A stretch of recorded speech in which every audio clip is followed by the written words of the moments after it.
यदि आपके बच्चों की शादी के लिए रिश्ता पक्का होने में बार बार अड़चने आ रही हैं, आपके बच्चों की उम्र शादी के लायक हो चुकी है, आपकी तरफ से पूरा प्रयास किया जा रहा है, लेकिन सफलता नहीं मिल पा रही है।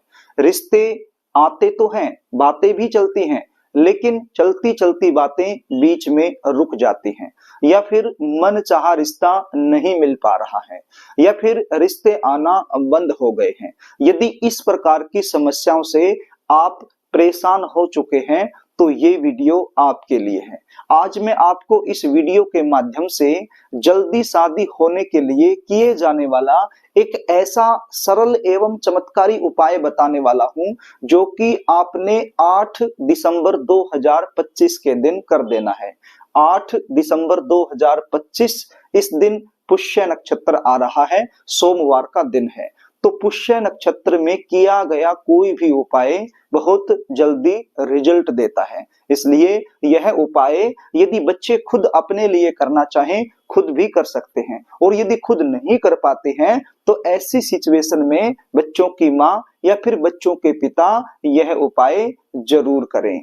तो प्रिय दर्शकों, 8 दिसंबर 2025 के दिन यह उपाय आप सुबह के समय या फिर शाम के समय आप देख लेना, सुबह भी कर सकते हो या फिर शाम के समय भी कर सकते हो, वो आपकी इच्छा है। करना क्या होगा, एक बिल्व पत्र आपके पास होना चाहिए। क्या होना चाहिए, बिल्व पत्र आपके पास होना चाहिए, साफ सुथरा बिल्व पत्र होना चाहिए, कटा फटा नहीं चलेगा। करना क्या है, बिल्व पत्र की जो बीच वाली पत्ती है उस पत्ती पर आपने शुभ विवाह लिख देना है।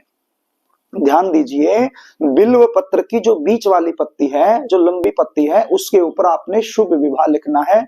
और किसकी सहायता से लिखना है, अष्टगंध चंदन की सहायता से लिखना है। अब ये अष्टगंध चंदन आपको कहां से मिलेगा, यदि आपके घर में पहले से अवेलेबल है तो प्रयोग में आप ले सकते हो, यदि नहीं भी है तो आपके आसपास कोई भी ऐसी दुकान जहां से पूजा की सामग्री मिलती है, हवन इत्यादि का सामान मिलता है, तो वहां से आपको ये अष्टगंध चंदन मिल जाएगा। लगभग 20-30 रुपए की पैकिंग आती है छोटी वाली, वो आप ले आइए। अब ये अष्टगंध चंदन 2 प्रकार का होता है, एक आता है लिक्विड में और एक आता है सूखा। तो जो भी आपको मिले आसानी से वो आप ले आइए। यदि आप सूखा लेकर आ रहे हैं तो उसमें थोड़ा सा पानी मिलाकर उसको लिक्विड बना लीजिए, और यदि लिक्विड पहले से है तो फिर पानी मिलाने की आवश्यकता नहीं है। तो अष्टगंध चंदन की सहायता से आपने बेल पत्र की जो बीच वाली लंबी पत्ती है उसके ऊपर शुभ विवाह लिख देना है। प्रिय दर्शकों, कैसे लिखेंगे, एक माचिस की तिल्ली आप ले लीजिए, माचिस की तिल्ली की एक साइड में थोड़ी सी रुई लपेट लीजिए और उसकी सहायता से आप लिख दीजिए शुभ विवाह। अब जो 2 पत्तियां बच गई, इन दोनों पत्तियों पर क्या लिखना है, एक पत्ती पर लिखना है बच्चे का नाम, चाहे लड़का हो या फिर लड़की हो, जिसकी भी शादी में अड़चन आ रही है, जिसकी जल्दी शादी होने के लिए ये उपाय आप कर रहे हैं, तो उस बच्चे का नाम लिख देना है, चाहे लड़की हो चाहे लड़का हो, तो उसका नाम आपने लिख दिया। अब जो दूसरी पत्ती बच गई उस पर क्या लिखना है, उसके ऊपर आपने लिखना है बच्चे की उम्र, यानी कि वर्तमान समय में बच्चा किस उम्र में चला हुआ है, तो वो उम्र आपने लिख देनी है। सपोज कीजिए जो आपका बच्चा है वो 24 साल का हो गया है और 25वें साल में चला हुआ है, तो क्या लिखेंगे, 25 लिखना है। सपोज कीजिए आपका जो बच्चा है वो 27 साल का हो गया, 28वें साल में चला हुआ है, तो फिर कितना लिखना है, 28 साल लिखना है। तो इस प्रकार से उम्र जो वर्तमान समय में चली हुई है वही उम्र आपने बिल्व पत्र की जो दूसरी पत्ती है उसके ऊपर आपने लिख देना है। प्रिय दर्शकों, इतना सा आपने लिख दिया, आगे क्या करना है उसको ध्यान से सुन लीजिए। थोड़े से चावल आप ले लीजिए, मुट्ठी भर चावल आप ले लीजिए, एक कटोरी के अंदर इसको रख लीजिए और इसके अंदर थोड़ी सी हल्दी डाल लीजिए। हल्दी कौन सी, जो रसोई घर में हम यूज करते हैं, जो सब्जी वगैरह में हम यूज करते हैं, यानी हल्दी का चूरा, पिसी हुई हल्दी हर किसी के रसोई घर में मिलती है। तो थोड़ी सी हल्दी का चूरा आप डाल लीजिए, एक कटोरी में एक मुट्ठी भर चावल और उसमें थोड़ी सी हल्दी डाल लीजिए और थोड़ा सा पानी इसमें डाल लीजिए, इसको मिक्स कर लीजिए। यानी कि हल्दी की सहायता से एक मुट्ठी चावल आपने पीले कर लेने हैं। अब ये 2 चीजें आपके पास हो गई, एक तो बिल्व पत्र और एक हो गई हल्दी की सहायता से किए हुए पीले रंग के चावल। तो ये दोनों चीजें लेकर आपने चले जाना है शिव मंदिर में। आपके आसपास कोई भी शंकर भगवान का मंदिर हो तो शंकर भगवान के मंदिर में आप चले जाइए और जहां पर शिवलिंग की स्थापना की गई है वहां पर जाकर के आप बैठ जाइए। सबसे पहले गणपति जी महाराज से एक बार हाथ जोड़कर प्रार्थना कर लीजिए कि हे गणपति जी महाराज, आज मैं ये उपाय कर रही हूं या कर रहा हूं, आप मुझे इसमें सफलता दिलाएं। क्या करना है, ये जो बेल पत्र है ये शिवलिंग पर आपने अर्पित कर देना है।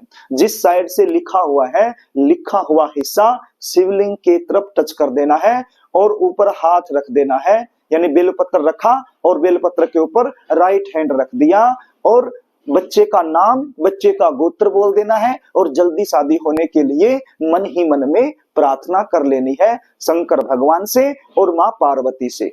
फिर क्या करना है, ये जो पीले रंग के चावल हैं, ये पीले रंग के चावल अशोक सुंदरी वाले स्थान पर आपने रख देने हैं। मैंने फोटो में दिखा दिया है, स्क्रीन पर आप देख लीजिए। ये जो स्थान होता है ये अशोक सुंदरी का स्थान होता है। तो इस अशोक सुंदरी के ऊपर आपने जो हल्दी की सहायता से चावल पीले किए हुए हैं वो आपने रख देने हैं। बच्चे का नाम बोलकर, बच्चे का गोत्र बोलकर और उसकी जल्दी शादी होने की कामना बोलकर आपने ये चावल अशोक सुंदरी के स्थान पर रख देने हैं। मंदिर में ही बैठ करके 21 बार श्री शिवाय नमस्तुभ्यम, श्री शिवाय नमस्तुभ्यम, श्री शिवाय नमस्तुभ्यम, श्री शिवाय नमस्तुभ्यम, इस प्रकार से आपने 21 बार बोल देना है और अपने बच्चे की जल्दी शादी होने के लिए एक बार फिर से आपने प्रार्थना कर लेनी है। और यदि बच्चे खुद कर रहे हैं तो अपनी शादी होने के लिए प्रार्थना कर लेनी है। तो इस प्रकार से ये छोटा सा उपाय आपके बच्चों की शादी में आ रही बड़े से बड़ी अड़चन को तत्काल दूर कर सकता है और जल्द से जल्द शादी होने का एक प्रबल योग बना सकता है। प्रिय दर्शकों, यदि आप जानना चाहते हैं कि आपके बच्चों की शादी कब होगी, कौन से साल में होगी, कौन से महीने में होगी, कैसे परिवार में होगी, शादी के बाद का जीवन कैसा रहेगा, या फिर आप गुण मिलवान करवाना चाहते हैं, या फिर आपके जीवन में किसी भी प्रकार की कोई भी समस्या चली हुई है उसका समाधान आप लेना चाहते हैं, तो स्क्रीन पर दिखाए गए व्हाट्सएप नंबर के जरिए आप हमसे संपर्क कर सकते हैं। अपनी समस्या टाइप करके मेरे पास व्हाट्सएप कर सकते हैं। प्रिय दर्शकों, यदि आपको कार्यक्रम अच्छा लगे तो इस वीडियो को लाइक जरूर कर देना, इसको शेयर भी कर देना ताकि किसी जरूरतमंद के पास ये वीडियो पहुंच जाए और आप पुण्य के भागीदार बन जाएं। प्रिय दर्शकों, कमेंट बॉक्स में जय भोलेनाथ जरूर लिख देना। हे भोलेनाथ, आज इस वीडियो के कमेंट बॉक्स में जो जय भोलेनाथ लिखेगा उसकी मनोकामना जल्द से जल्द पूर्ण कर देना। तो प्रिय दर्शकों, आज के लिए बस इतना ही। आगे फिर मिलेंगे, तब तक के लिए नमस्कार।